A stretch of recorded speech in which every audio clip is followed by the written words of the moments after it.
ആഴ്ചവട്ടം government higher secondary സ്കൂളിലെ അവധിക്കാല ക്യാമ്പായ ഫന്റാസ് Minda season 2 സമാപിച്ചു. നാടക ശില്പശാലയും കവിതാ ക്യാമ്പും ക്രാഫ്റ്റ് പരിശീലനവും നാടൻ പാട്ടുമെല്ലാം ചേർന്ന് കുട്ടികൾക്ക് സന്തോഷവും ഉത്സാഹവും നൽകുന്നതായിരുന്നു പരിപാടി.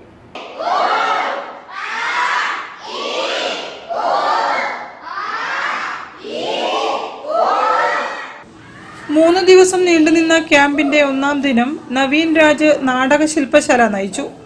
2-ാം ദിവസം സന്ദീപ് എസ് ബാബു നയിച്ച ശില്പകലാ പരിശീലനവും 3-ാം ദിവസം രഘുനാഥൻ കൊളത്തൂരിന്റെ നേതൃത്വത്തിൽ കഥയോരം ചേരാം കവിതാ ക്യാമ്പും ബേഷ്കല ടീച്ചർ നയിച്ച ക്രാഫ്റ്റ് പരിശീലനവും KT ഗോപാലൻ മാസ്റ്ററുടെ നേതൃത്വത്തിൽ നാടൻ പാട്ടും നടന്നു.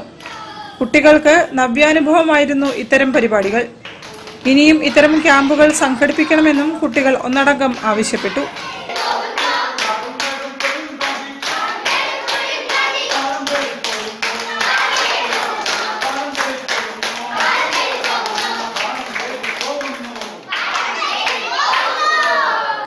ക്യാമ്പ് നാടക പ്രവർത്തകനും ഡബ്ബിംഗ് ആർട്ടിസ്റ്റുമായ നവീൻ രാജ് ഉദ്ഘാടനം ചെയ്തു.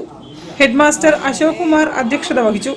PTA പ്രസിഡന്റ് അഫ്സൽ കോണിക്കൽ, അധ്യാപകരായ നിഷ, ഹരികൃഷ്ണ തുടങ്ങിയവരും സംസാരിച്ചു. News bureau, Kozhikode. കൂടുതൽ വാർത്തകൾക്കും വിശേഷങ്ങൾക്കും കോഴിക്കോട് ജില്ലാ വാർത്തകൾ എന്ന YouTube ചാനൽ സന്ദർശിക്കും.